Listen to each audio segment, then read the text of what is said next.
This is a kerosene lamp.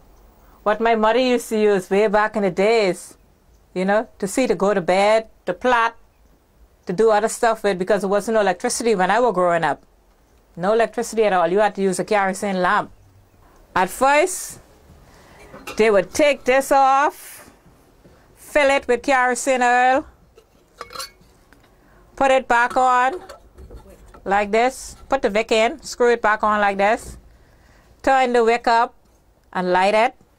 Make sure it's not smoking, make sure it's even and level. And then they would clean the shade, you know, with a piece of cloth.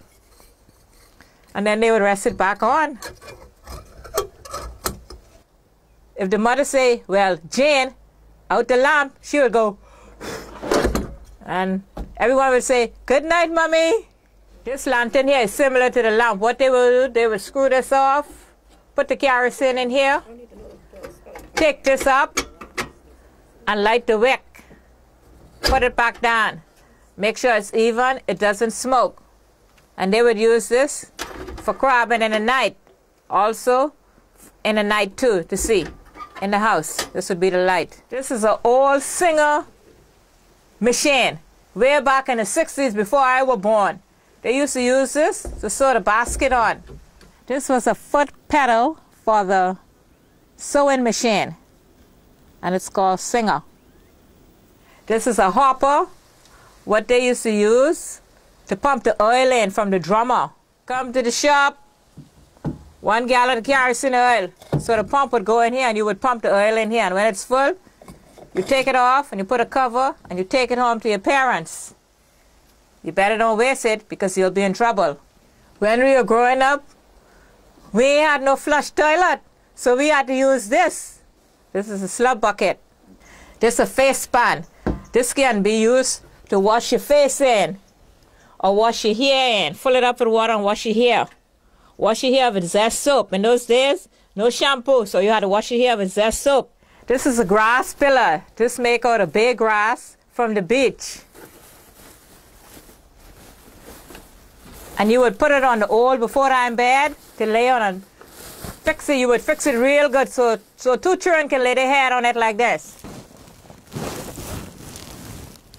And sleep at night. This is an iron.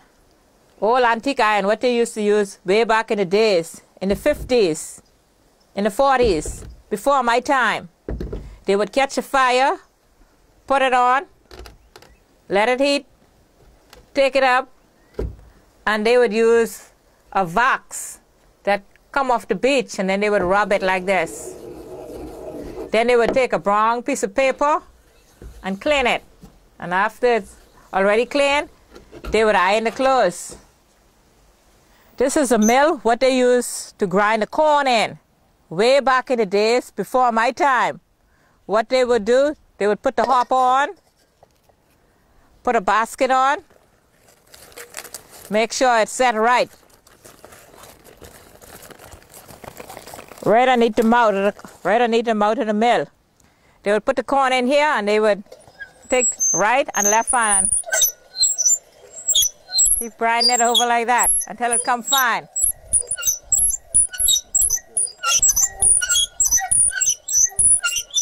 And if your 2 hand is tired, you take 1 hand. And if the 1 hand is tired, you get another person, your brother or your sister, whoever. And you start to grind it. And you count how much stroke. 1, 2, 3, 4, 5. If you're tired going right, left, you go backward. This is naked wood. You boil this for tea. It's a good herbal tea, naked wood. And I also went and got this plant this morning. This is called broom bush. It's also good for tea too. It's a herbal tea. It's called broom bush. This is the coconut. I chop it open, and now I'm going to use the olden days old hickory knife to take it out.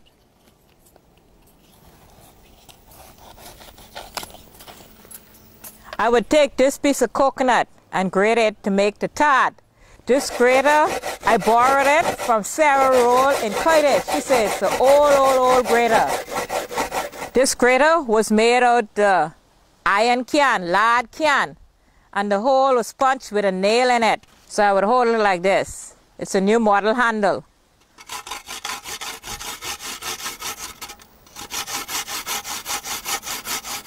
This is nickel. You use this to make necklace, and when we were growing up, we rub it in the road and play with it and bind one another with it. This is bay hop.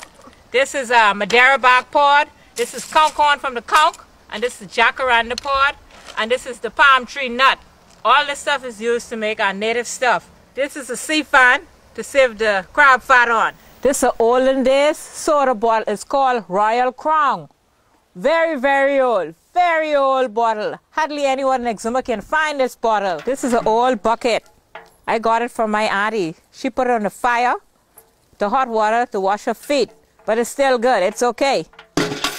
And this is a pan kettle. It's all cleaned out. So what I'm going to do here, I got some top string. I just rub it together. Just tie it, you know, to make a rope. So I'm going to draw some water to give the goat.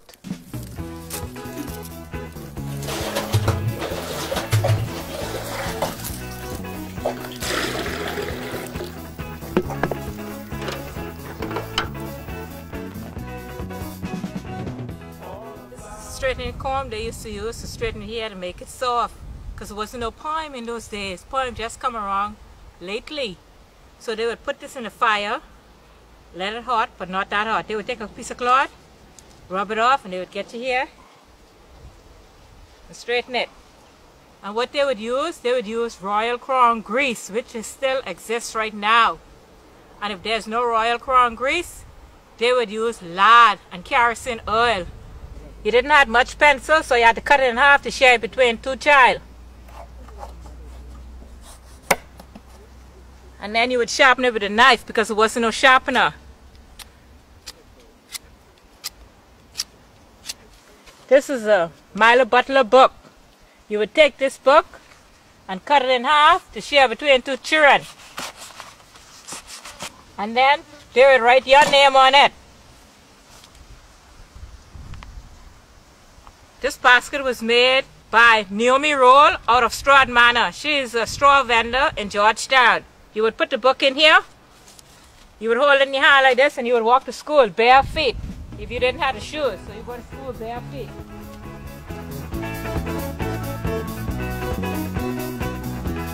You come back home. And when you reach back home, you tell your mother if you had any homework or whatever. She look at your book and she say, "Child, good job. You don't mess your book up today, because child, I can't afford no more until the mail come, because it only come once a month." Thanks, Janice. I'm Shavonia Turnquest, Bahamian TV. See you next time.